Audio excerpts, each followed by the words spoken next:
Hello and welcome to Two Therapists and a Microphone. I am Dr. Harrison Davis. And I'm Dr. Aisha Dickerson.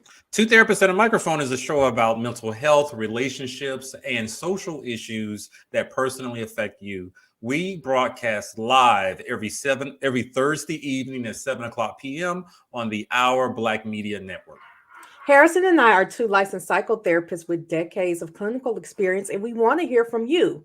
We want to hear about the situations or dilemmas that you're going through. So send us your questions by visiting www.twotherapists.com and click on Ask Two Therapists at the top of the page.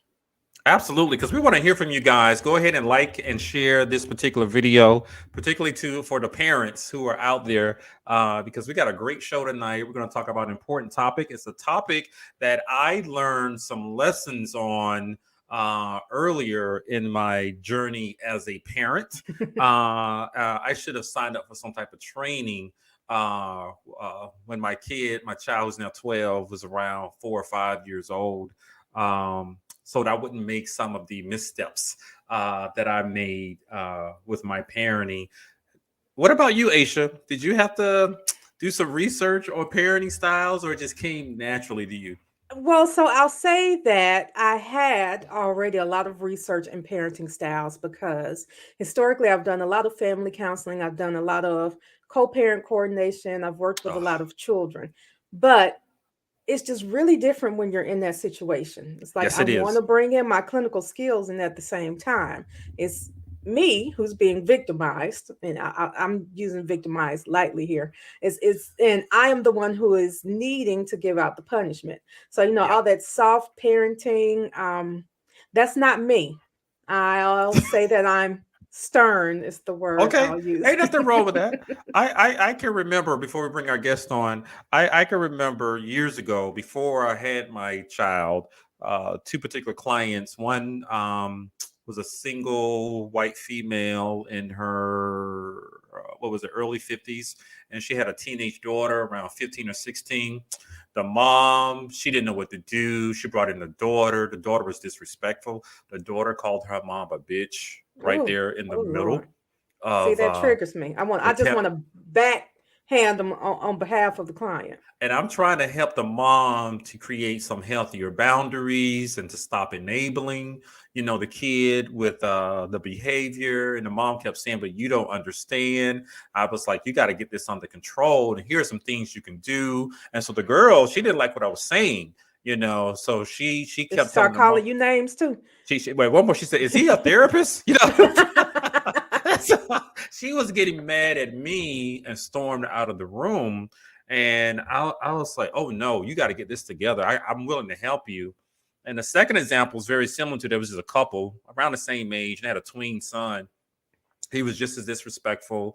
And I was trying to tell them how they can take away things from him. And he loved his video games in order to influence his behavior. And I said, who paid for the video console? And of course they did. And he stayed out late at night and stuff like that. And they didn't want to take the console. They didn't want to disconnect it. And if he stayed out late to 1 in the morning on a school night, I was like, you don't have to let him in. You show show him that you are the parent. And similar situation, I said, you can go even further than that. If he's disrespectful in the house, cursing at you, you can just take everything out of his room. You're the one that bought everything, purchased Hmm. everything, and you take everything out of the walls, all his stuff, take his TV out. And it just kept asking me, where are we going to put it? Where are we going to put it? I said, that's it. That's They just irrelevant. that's ridiculous. And so the ironic part is, I found myself, when my daughter was around 6, 7, 8, in a somewhat similar situation where I wasn't stern, I Mm. wasn't firm, and she was demonstrating some 6-year-old disrespectful behavior. And I was like, oh my God, look at this. You're right. When you're in the situation, it is very different. Right. I was even surprised at myself. So I'm glad that you asked this person to come on, because I got some questions. Now, things have changed. Things have changed for me over the years, but I'm happy you have someone here who can talk about Yeah. parenting and trying to discipline your children.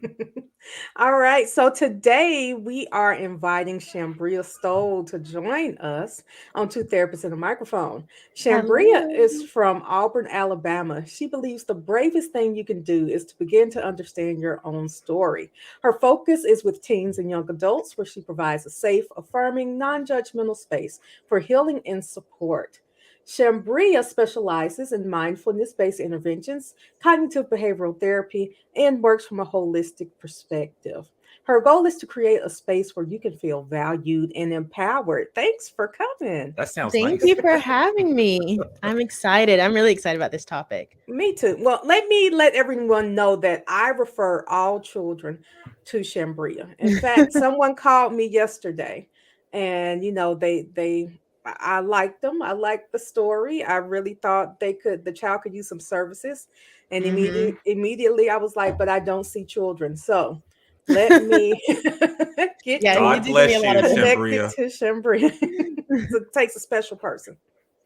It's fun. So You are never bored with work with kids. okay, well, so one of the things that Harrison and I talked about was that maybe one of the reasons we don't want to work with kids is because we have our own kids that we deal with, and we have punishments that we have to, I'll say, dole out. I want to Yep. start by asking, well, first, before I do that, I want to show a clip that brought this topic to our mind. And this is it's on TikTok. I'm going to share my screen and let you all see Okay. what was supposedly a video of a 12-year-old boy who destroyed his mother's apartment because she took his cell phone. So let me say that Harrison hasn't seen this video yet. That's right. So, I'm gonna click add stream, and you're on. all right. Oh, that's a marble. That's a granite countertop. Mm-hmm. Broke the glass. The refrigerator. How old? It says 12, but I did more research, and the mother said the child was actually 15. She's crying. Yeah, I Mm. hear that. I hear the crying in the background. I missed that before, I believe. Oh my. Mm-hmm.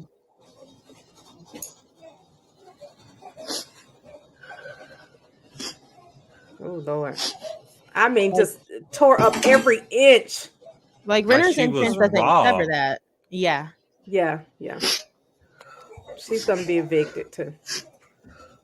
I'm sure. Oh, it's an apartment. Hmm. Oh, that TV. The TV. Hmm. Wow.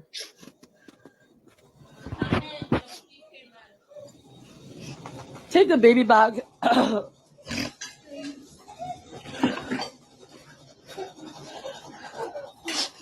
Oh, there's a baby in the house too. Looks like. Oh, oh wow. So this Look at the toilet. Did you see the toilet? and the I wall. did. So He went was through violent. each. Each bathroom. Oh my god. Oh my god. I see the toilet. He broke it. Yeah. How do you do that? I missed that the first time I saw this. Yeah, it's made of porcelain. You can break it, but somebody's gonna pay for it. Wow. And it looks like she takes great care of him with the TVs that I've Right. seen. Nice room. Got Yeah, there's a baby's crib. Oh wow, the laptop.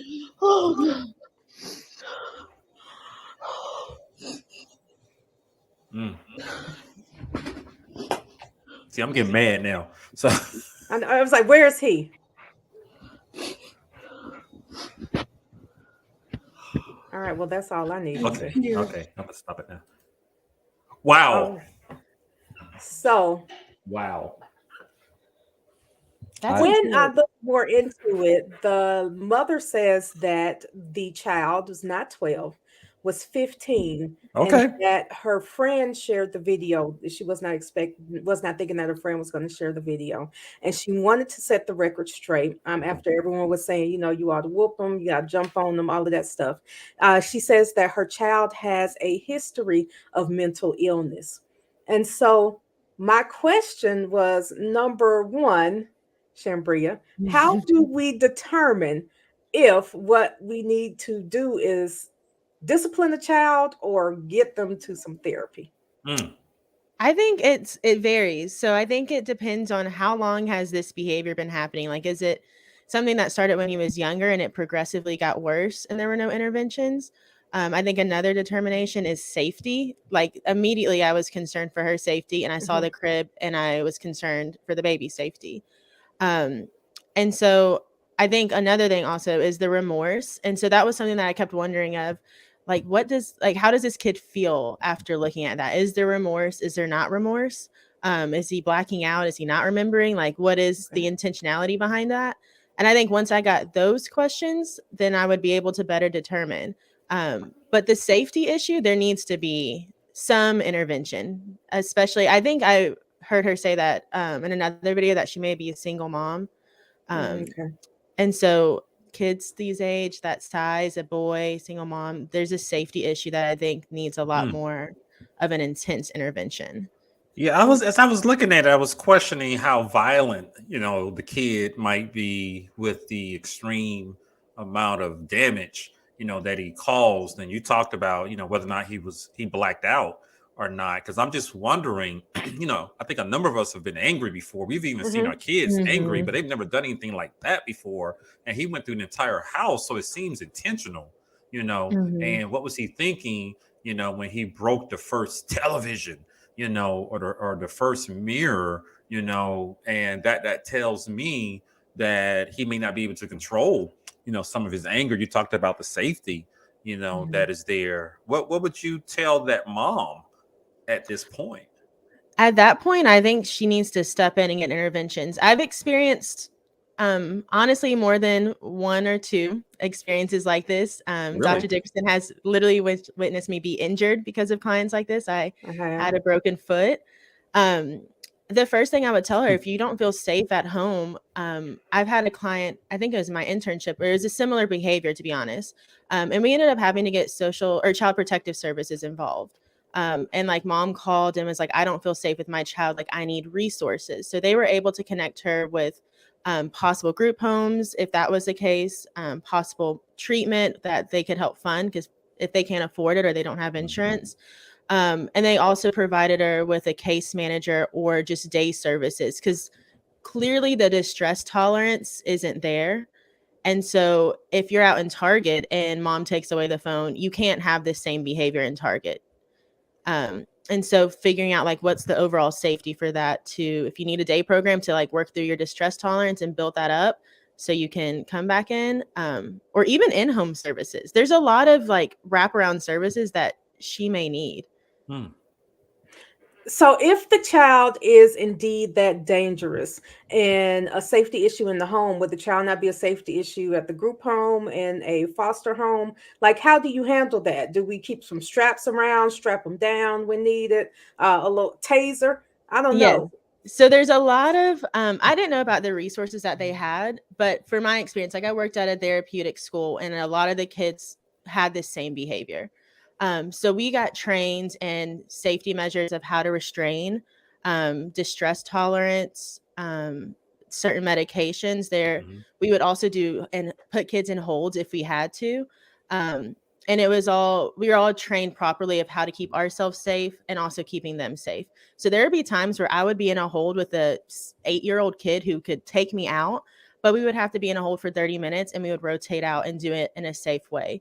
And I'm then glad you rotate, because I was about to say I guess you have to be strong to hold somebody for 30 minutes. Yeah. So there would be like 4 people in a hold. And everyone's so calm and so trained that that everyone was able to kind of de-escalate the situation, and we're all trained to do it in a safe way. And then we can kind of teach those same things to the family members at home if for some reason they do need to go into a hold or do need to restrain at home. Wow. So times have changed, because I don't remember any of this from any of my friends when I was a kid, when I was a child, at school, my neighborhood. Sure, there were some bad kids who did things I would never do, but I don't remember anyone being that violent. And you talked about the parent being afraid in the home and sort of using that as a measure, fear for their safety. But what are some more concrete things that parents can pay attention to realize it's more extreme than the norm, and they may need to take advantage of some of those resources that you talked about? I think starting with like recognizing your kids' behavior. So learning their behavior of what is their distress tolerance. If they drop a pencil off their desk, are they going to flip the desk and have a freak out? Kind of having big reactions to small things. I feel like that can be a big indicator. I know a lot of kids I've worked with personally. You can kind of see those warning signs of like, they might start to get tired, or they might start to just talk a little absurd, or they might not respect just smaller boundaries, I guess. And kind of recognizing those smaller things that can eventually build up to those big ones. So I guess the distress tolerance would be the number one thing that I would begin to observe with this situation. Yeah, because I asked that question because I'm looking at the video and I'm hearing your stories about what you've done, and Dr. Dickerson was there to help also. I'm pretty sure that wasn't the first time that There's no way. 15-year-old has done that. No way. I believe it may have gradually escalated, and perhaps, I don't know the mom, I don't know who she is or anything, or any help that she has, but she may not have realized how extreme things are and making a tough decision, to get some help for her kid. That's why I was asking about that. I'm pretty sure this wasn't the first time he ransacked a room. Yeah. And it's straight up defiant behavior too. Like when it comes to just basic communication, are they defiant towards just you, teachers, friends? Like what does that look like? So that's a good point there, because when you said Dr. Dickerson was there to help, my help was more like escape. Get out of there. You do not deserve to be abused by these children. But also we're thinking about defiance, or by we, I mean me. Someone who is 12 and is tearing up the house, in my mind, should have gotten their behinds whipped at 2, 3, 4. You didn't strike enough fear in them. I agree. At a young age. I agree. I don't fear for my safety. My children and I, we have a great relationship, but you do. They learned respect early on, and I may have had to use my hands a little bit. Listen, we don't have to talk about what I did with my hands, but they were under control. Well, because I have one who is now bigger than me, and she's an athlete and she's stronger than me, but it would never cross her mind that she should fight me or tear up my house. You kind of set what the boundaries were early on. Exactly. And I think that's another perspective to take in is like, what's the size? Obviously, like this kid is breaking toilets, breaking marble cabinets, like that can cause a lot of pain to yourself. So to continue to destroy through that, like the kid's got to be strong. The kid's got to be big. He's 15 years old. Hormones are all out of whack. And just the gender dynamics as well, that I feel like that could also play a huge role. Yeah, because girls could do the same thing. Well, that's true. But tell me more about what you think might happen with the gender dynamics there. Just from my personal experience, I feel like that preteen boy age, the hormones are all out of whack. I literally kind of imagine teenage boys working from their primal brain. Okay. And so seeing like a female being less powerful and recognizing like, hey, I can strike fear in her. Like that's a power shift. And so kind of setting that power dynamic straight at an early age of like how you were saying, like setting the law down, like this is what it is. There's no ifs, ands, or buts. Like these are the boundaries. This is what happens if you don't respect them. Kind of like a natural consequence. I like to use that term a lot too. There's just a natural consequence to these actions. And if they don't really respect that or try and push those boundaries, you kind of have to reinforce them and stick to them because it's easy to give up. It's tiring. Yes, it is. And I could share with you guys, you brought up some very interesting points there, consequences and, the power thing. My parenting style was somewhat different than Dr. Dickerson's, where I agree with you. You got to set those boundaries early. I must admit, I did not with my 12-year-old when she was 3, 4, 5. I'm trying to be Mr. Nice Daddy.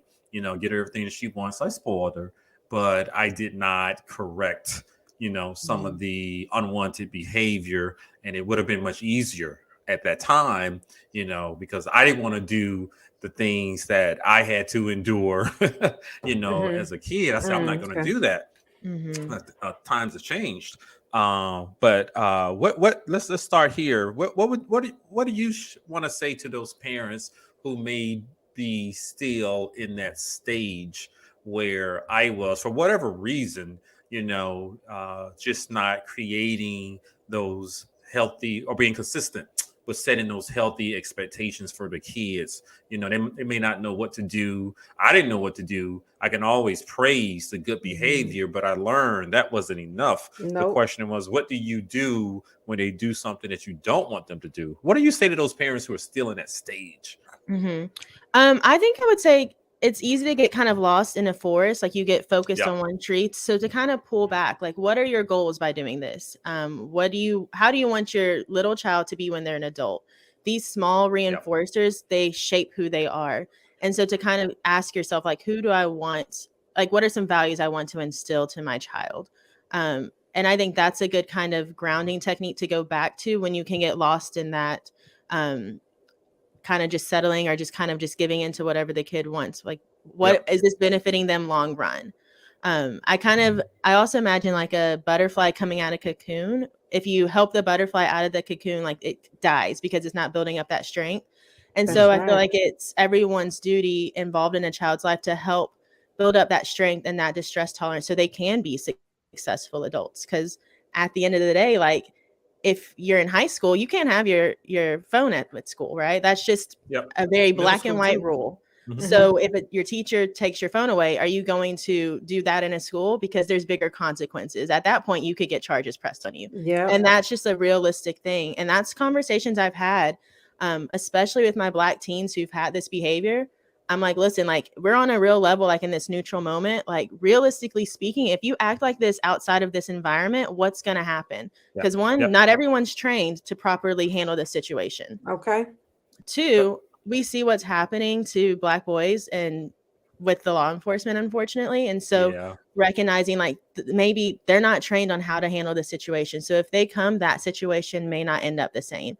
And so really, like, painting of light of, like, this is very real. These consequences that we have, like, they suck, but also once you're turned 18, like, there's not much I can help you with if you act like this outside. Yeah, those are some very good questions you brought up. I wish I had asked those questions myself at that age, when she was that age, just thinking about, what type of adult or even teenager I want her to be. That, and you're right, just being lost in that forest, because I got this 4-year-old, I just want us to have fun, but then things changed.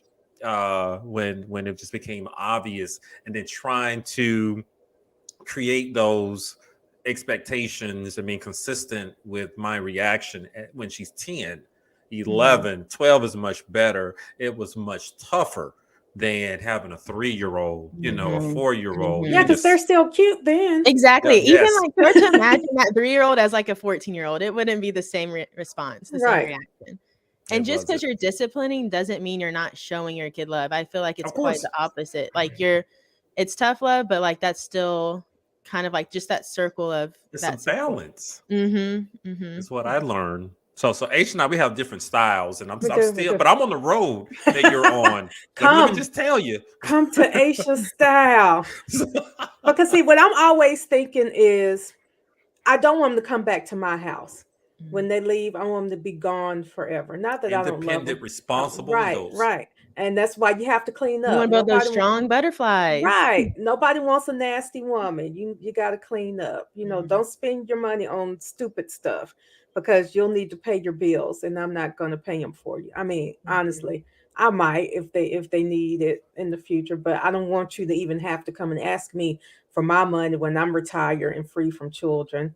Don't go to jail, because that your mother will leave you there for at least one night. I'll come and get you later. My children are not built for jail. They are suburban kids. Okay. Sometimes they like to pretend like they are hard, but they don't know anything about the hood. So don't put yourself in that situation. My daughter doesn't even know how to fight. Now mine can fight. that's another story for a different day. But don't put yourself in situations where you are fighting and you don't know what weapons the other person has. Because I know for me, I'm not going to lose a fight. If I am, I'm going to win by any means necessary. So don't end up being in a fight with somebody like me who won't fight fair. Yeah. So a question that I have, Shambria, you know, I'm learning to be more consistent with correcting disrespectful behavior, because I do recognize, just like you said, Aisha, you know, when she gets older in high school and they're already, you know, in middle school, she wasn't following directions and there were some consequences, and I don't want her to continue that. So I've had to, you know, step up my game just a little bit. But the thing that I discovered with me, I'm pretty sure there's some other parents out there too. Where is that line? You know, what's appropriate, you know, with correcting behavior? For some reason in my head, any little thing is crossing the line. And so I had to reassure myself that this punishment that I'm making her do, you know, clean your room, clean the bathroom, give me your phone, you know, give me that computer, give me that tablet for the whole week. You know, no, you're not going to Six Flags, and to you, Aisha, that may sound small, but no, it's not small. For some of us, it's like, you know, I go back and ask, oh, was that too much? You know, it's not too much either. What's the line? Because I do know people who get a belt, who get a switch to reinforce things. How do we figure out what's the line? I think it varies person to person. And so trying out different things that works for you.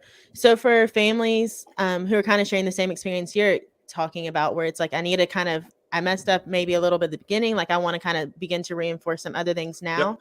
I almost frame it as like a family activity, like do a crafts night as a family. Everyone sits down, like get a poster board and identify maybe some common things that are happening. So like some common ones I have of kids coming home, not doing their homework or not doing their chores instead of just going to their phone and just going to their phone. And then automatically parents are taking away different things and the kids like confused, or maybe the consequences aren't consistent. So I have families and kids like work as a team. Like I'm like, do a pizza night, sit down at the dinner table. You guys find like, what are some common issues that you notice reoccurring? List those out. And then you guys work as a team to find some consequences that work for all of you. That way you can have this poster board of like, when this person's homework isn't done by this time that you all agreed on, then this consequence happens. And kind of working at there. And I like to make it very black and white and that the kids included on it. And that's kind of like an entryway into that, to where it's not completely blindsided, because on the flip side, coming from the kids' perspective, that's kind of a whole new trick to them. That's a whole new territory, new environment. And so wanting to add grace to them and kind of slowly teach them how to do it and kind of introduce it if it hasn't already been introduced. I like that. Yeah, except that if I allowed my kids to come up with their punishments, I was thinking that like, same thing. If I act up, I don't get to eat dinner. Like my little one, she never wants to eat. So that wouldn't be. I'd be like, be real. Like, come on now. Like, what is something that we can really agree on? And being like, okay, this is what we agree on. Do we have to agree? It's like I feel like I'm negotiating her punishment with tiny terrorists. That's why it kind of each family will figure out what works for them. I like it though. The younger ones really like it. Like they're like, oh yeah, having my phone away for 30 minutes, like that makes sense. You can kind of just trick them a little bit. My daughter would never offer that. You know what I have done before is allowed, and this is probably not the great idea, with two girls, allowing them to say what they think the other one's punishment should be, but they never disagree with what the big sister never disagrees with what the little sister comes up with. She's like, okay, I guess that's fair. And since you can't come up with it yourself, the big sister, she's worse. Her punishments are not so great. Now, on the flip side, I have a friend who she has a great relationship with her kids as well. But what I've noticed with her, even from when they were younger, is as soon as they say something out of line, she, without hesitation, will pop them in the mouth. Like, and it's always like caught me off guard. Like, oh Lord, she just slapped the mess out that child. But they tear up and they get it together, and then they're right back on track. I saw that a lot as a kid. Well, okay, I did too. I thought that was like obsolete. I thought it was gone like polio, Yeah, me but too. Me apparently too. it's still around. So, is it, in your professional opinion, ever appropriate to put your hands on your children? Mm. Oof, that is, in my professional opinion. You can give me your professional and your And personal personal. Yep. opinion. Mhm. I think, in my professional opinion, I don't think that should always be the first resort. Okay. And I think maybe the communication along the way, because I don't know, it's a fine line, because I'm very much like kids should have bodily autonomy, and Yeah. there should be preventative measures, but also a pop on the hiney is Yep. not too bad, but that's different than like going out and getting a belt and like having blisters on your back. Or Mhm. slapping your mouth. Yes, exactly. So there's like, it varies. In my personal opinion, I think that I grew up getting spankings, but I was the type of kid, like I was one and done. Like I think I got one spanking from my grandpa once, and like that's all I got from him my whole life. Like, yes, Mhm. sir, from here on out. Lucky But you. That's all you needed. that's what worked for me as a kid, and so each kid's gonna be different. What worked for me was different for my brother, and so we had two different just response styles growing up. And so I think taking the time to figure out what that individual kid responds to, how well they respond, is going to be the best bet, because you can spank a kid all day and they don't respond. They're like, okay, next. That was my youngest. I think I spanked her one time when she was small and she laughed. Yeah, And I would be like, Wow. okay, so Yeah. that's not going to work for her. yeah, Wow. But I could put her and lock her in the high chair and she couldn't get out, and that was what she hated. Like, you just Wow. sit there. you found what worked. Yeah. So I think what Aisha was talking about, and some people I've talked to with also, and I guess I struggle with this a little bit, trying to get the appropriate punishment for the crime, and how severe should it be. And I do agree it would have been much easier, when they're 3 and 4, a little slap on the hiney or the back of the leg, and be consistent with that so that you don't have to deal with it when they're older. But some parents have different, boundaries, on how far they're gonna go with that. So that's why I was asking the question earlier, what's the line? And it just sounds like whatever you're comfortable doing with that. But I can share with you guys when my daughter, I think she was around 3, in the high chair still eating, and she kept putting food on the floor because she knew I wasn't gonna do a damn thing. She was, and I kept warning her for like 2 weeks. And finally, 2 weeks. 2 weeks, I kept warning her. I didn't do anything until I just became frustrated, and I grabbed her hand, pop, pop, pop. The look on her face was shock. It was shock. It's like, what is that? What? And so she stopped, and I felt bad a little bit after that, but she did do it. I just can't imagine doing that or something close to that now that she's 12, Yeah. But I can. Some people do. It won't be a pop on the hand, but But even like this 15-year-old in that video, like, do you think whooping would have worked for him? He probably would have whooped her back. Yeah, it's too late then. It's too late. Yeah. So Rashada says, I always have dissonance with this issue because we teach no spanking, but I spank my son. Okay, how old is your son? Because I believe possibly, it's just a theory, if that mom had spanked him appropriately to correct him, when he was 3, 4, 5 years old, when she can manage that, she might have fewer issues at this age. Like she's Rashada said her son's 5. Yeah, that's an appropriate age. Just a little slap on the back of the leg, But when you're 15, Shambria, do you recommend? Like even if the dad was in the home, that's where things get dangerous. I don't know if I would now. recommend it at that point. And I think this is where I kind of go back and forth with it, is because like I understand, like, yes, I'm an adult now, so that comes with a certain level of responsibility and respect. But like, I wouldn't want to be spanked now as an adult if I did something wrong. And I wouldn't allow it.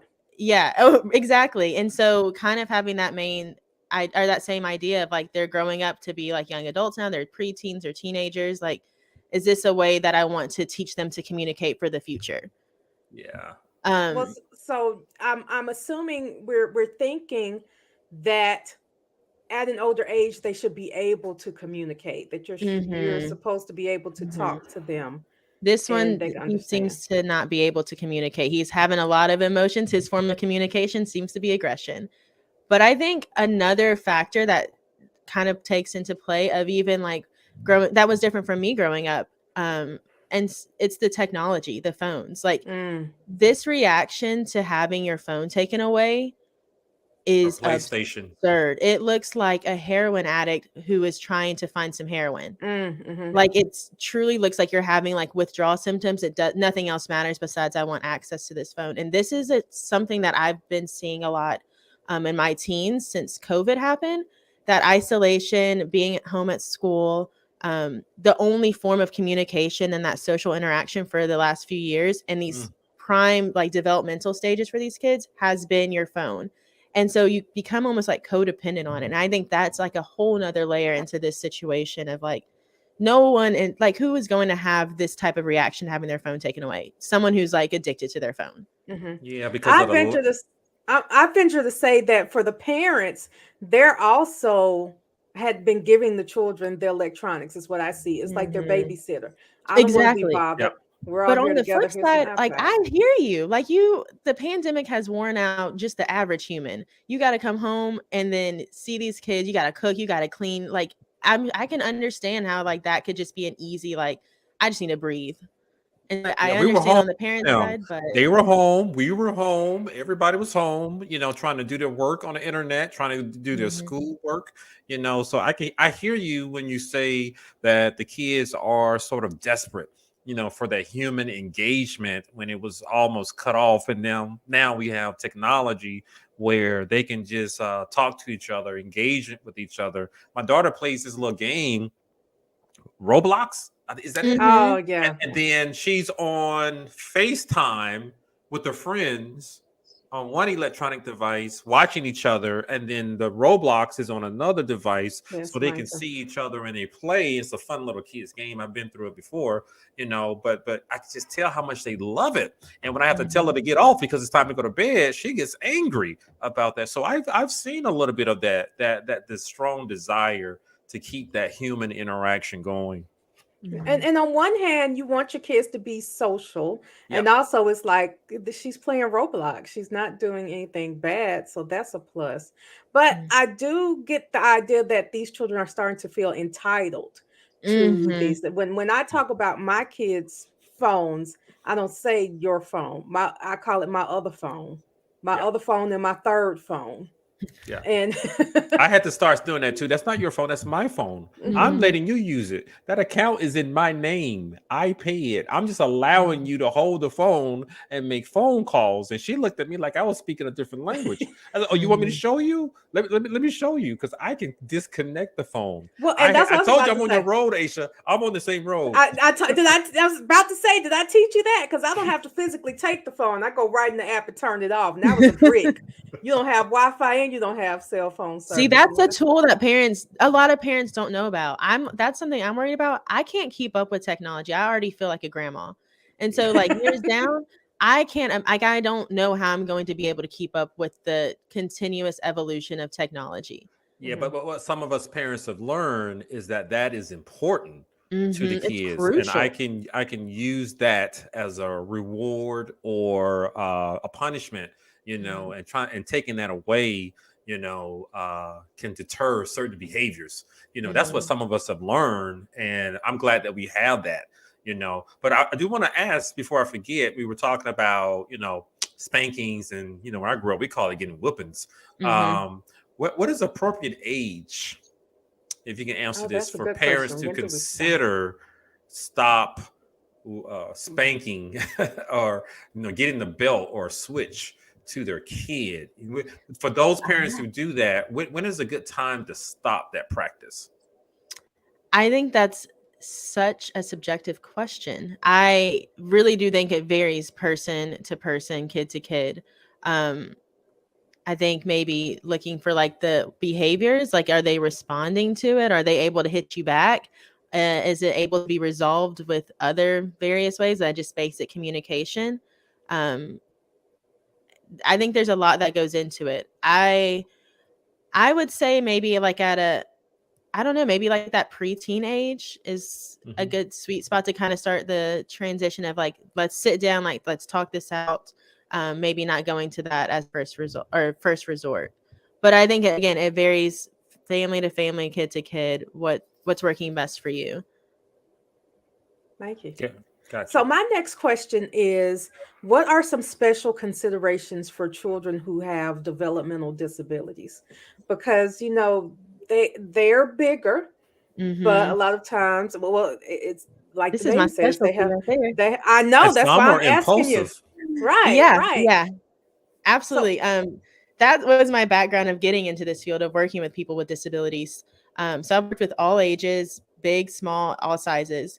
I think some special considerations is like the cognitive level, where that like, are they on a level of a 8-year-old but in the body of a 30-year-old, or their size, are they able to communicate? Usually, like, I'm pretty good at like reading behaviors. Like, I can almost see like the warning signs in body language. And so taking that into consideration, if you recognize that someone's like getting dysregulated or triggered and they're not able to verbally communicate that, kind of taking that initiative to remove them from the situation or remove whatever's triggering them and kind of de-escalating that. So a lot of mindfulness techniques is something that I like to teach for that population, and self-regulation tools. So like deep breathing, movements that use both sides of the brain. So like cross-lateral movement. And so I'll do like cross marches where we'll stand up and opposite hand touches opposite knee and you kind of march back and forth.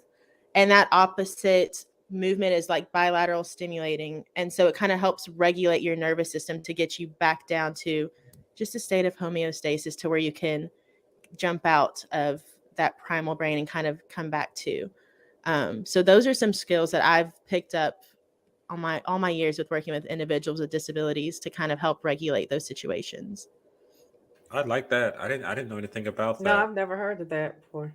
So there's some good books about that too. So we have a comment.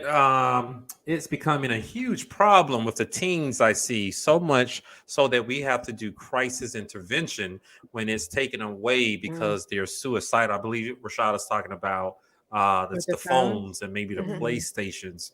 You know, so the question I can get from her comment, you know, what should we be paying attention to with their reaction to our punishments? You know, and maybe that could be a sign of perhaps it's too harsh for them. You know, what should we be looking out about their ability to deal with what we are doling out to them? In regards to the phone or the phone, electronics, anything, because it sounds like some of these kids are going into crisis, just like the video. Yeah. Or I mean, and in addition to that, what can we do to keep them from getting addicted to them in the first place? I think there's a lot more like those preventative steps that we can do before they get to that point, because I've also seen that too. If you notice like your kid is coming home and the first thing, like they're eager to just get on their phone, like they're having that, it's like an addiction. If they're spending too much time on their phone, that's kind of, if they're losing sleep because of it, or they're not doing good on schoolwork, creating boundaries with electronics. So coming home. Oh, go on. Oh, I'm sorry to interrupt, but I had to create a rule, you know, sitting at the table eating dinner, you know, put the phone down, or we're watching a movie, the family together, you know, in the family room, put the phone down, you know, and then she in return did it to me when I pick up my phone to check an email, you know, so I did the same thing. But you are right. Creating those healthy boundaries and expectations are great, because she walks through the door, you know, from school with that phone in her hand. And but if we don't do anything, they're going to continue with it. So I like that idea you just mentioned about creating the boundaries. I especially like how you mentioned the phones at the table. That's how I grew up. I feel like that's helps so much with just healthy eating, being in tune with the day, just a mental break from the phone. And I think that's a good way to start that distance from the phone, of like when you're at the table or when you're eating, like don't get on the phone, don't get into the mindless scrolling to where you're not paying attention to your body's needs or the signals that your body's sending you. That's like a rule. I also like when I'm at dinner with my friends, I'm like, don't be on your phone. Like that's rude. I might as well just stay at home and not spend money on dinner. Right. I agree. And you know, it's different from now. I know you could probably have a cell phone at the table when you were younger, Shambria, but when Harrison and I were younger, I wasn't. My grandpa was Amish growing up, so I have a different background. Oh, my bad. That's different. If your grandpa was Amish, your upbringing may be a little different from the average. Just a little bit. Just a tad. saying. But you know, the phone was all the way somewhere else. So I've been considering not just saying don't be on your phone, but don't even bring your phone in here. Then you won't know if it's ringing. Now, one thing I would add is, as for us as parents, maybe set a better example, because I don't just check emails. I answer phone calls. I have my Apple Watch. I could put my phone in another room, and I'm looking at my watch whenever a message comes through. So that's me speaking to myself. Set a better example too. But I also tell my children I make money when I'm on my phone. What are you doing? I mean, you don't make money when you're on yours, so it's not the same. Yeah, I've been through the same thing. Just that, to sort of to practice what I'm preaching to her, and she reminds me, so it's made it easier. And then also, like you guys mentioned, going out with friends. I went out with some buddies one time, and everybody they were on their phones, at the table, at this like sports bar, and I was the only one out on my phone. And it's like we've become used to that type of engagement, It's through the normal. electronic device, and we're forgetting that we're here in front of each other. And so that was an eye-opening experience for me, and making sure my daughter doesn't do that in front of other people. And but Aisha, you're right. It was so new to me. I didn't have a phone, I'm aging myself, until I was out of undergrad. And so I didn't know what to do. I didn't know how important it was, but now I do, and we can regulate her time on it. I think another good thing or habits for adults to get in and kids to get in is like the first 30-45 minutes when you wake up, like you don't need to be on the phone that early. Like just kind of let your brain wake up, let your brain just get what it needs. What? That's how your brain wakes up. First thing I do is check my bank account. Did I get paid last night? Because in your brain's like, I need more of this. It's like the first thing it's seeing. Okay. Like the first thing every morning I wake up, I go outside, take my dog out, and I just stand in the grass. That's just my little holistic self. But I just like to just almost surround myself. Or I like listen to podcasts instead of like searching on my phone. And just kind of allowing like those first 30 minutes just to not be indulged in that phone. And that's kind of like setting the tone for the rest of the day. I want to be like you when I grow up. Me too. In bed by 9. So you don't wake up, oh my God, you gotta get ready for school. Let's get together, wash your hair. Where's your shoes? You got the wrong pants on. You don't do any of that. I think growing up, my anxiety has been so bad in the mornings. I wake up extra early anyways. So I have leisure time. I water the plants, go outside, just see the life. That sounds so peaceful. So what other advice would you have for us as we're approaching the end of today's great podcast, by the way, for parents? We talked about the use of the cell phone and, the significance of that, but what other good nuggets can you give us? Because you've given us some very good intervention strategies to use. What else can you share with us? I think for parents, taking care of yourself and allowing yourself grace. A lot of times I've seen with a lot of families I've worked with, a common theme is a lot of parents don't have that unhealed trauma from their childhood. And that's kind of bleeding over into how they raise and communicate with their kids. And so taking that time to kind of explore those triggers within yourself, and kind of working through things that you may need to heal through, to better your kid, and allowing yourself that grace and taking time out for yourself is, even if it's like a minute or two, like 1 or 2 minutes, like completely dedicated to yourself, serves you better than none. And so parents with this high level of stress with these kids, like locking yourself in the bathroom for a minute and just like taking a few deep breaths and just spending some time for yourself and giving yourself grace in those challenging moments. Because I would lose my mind if that mom in that TikTok video, like she needs some time to herself just to process. If I were that kid's parent, I would call Child Protective Services myself. Immediately. I would be. You guys come pick them up. Absolutely. That's exactly what I would have suggested to her. There's nothing else I can do. But that is at extreme. that point, I would have, if she wouldn't have, I may have even called, because I fear for the other child's life. Well, Yeah. that part too, the baby. Yeah, that but we that's didn't see in the video. extreme what we saw, and Yes. you've given us some valuable information about the parents who don't have to deal with those extreme behaviors, but we can still tighten up some of the things that we are doing. So I'm happy about that. Dr. Aisha, any final thoughts from you? Yes, I think one of my questions in the beginning was, when do we determine if it's a discipline issue or when our child needs counseling? I want to get your thoughts on that, right? Just in a couple of minutes, Shambria, because my thought is, everybody can go to counseling. There's nothing, there doesn't have to be anything wrong. But what do you think? I was going to say the same thing. If you notice there's discipline issue, then you can also do counseling. I think at any point, if you notice there's if you're not working together, or there's just some miscommunication where you can get extra skills, communication, whatever it is, go seek therapy and get the help. Because even if it's not an issue with just the kid, maybe you guys can work together to better communicate, or they can provide you skills on how to handle these situations. Absolutely. So I guess whenever you see if you need a discipline consistently, then maybe get some help. Or if there's certain points where you're throwing your hands up, you can always ask for help.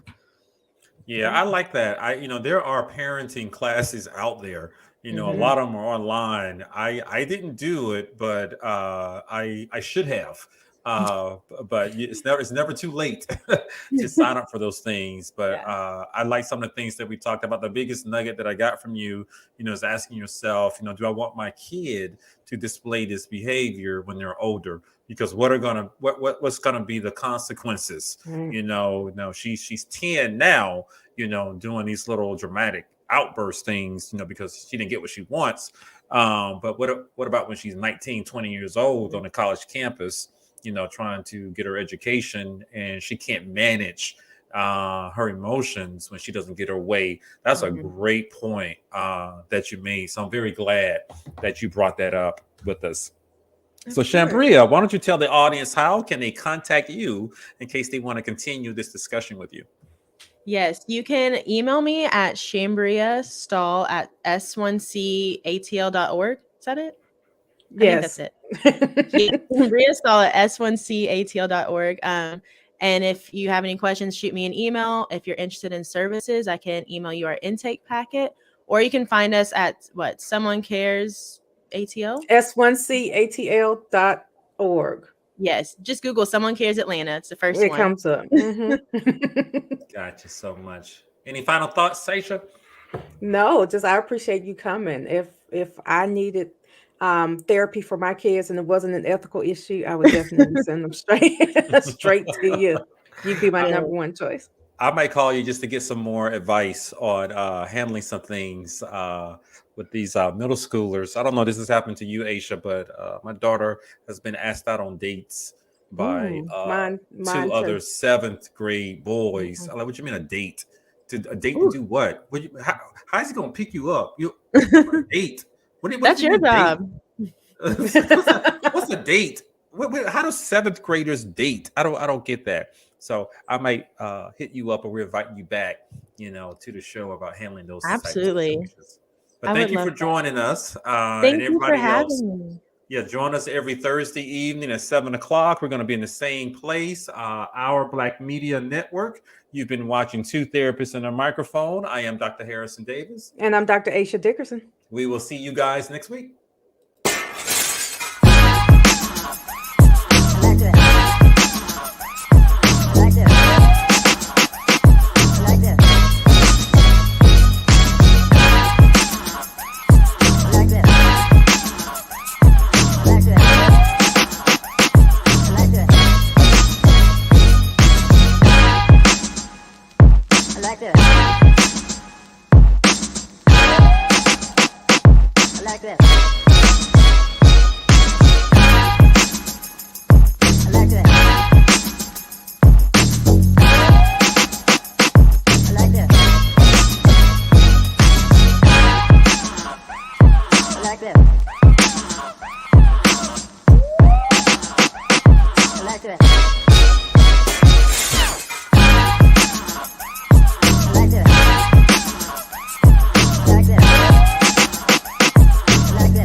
back to that.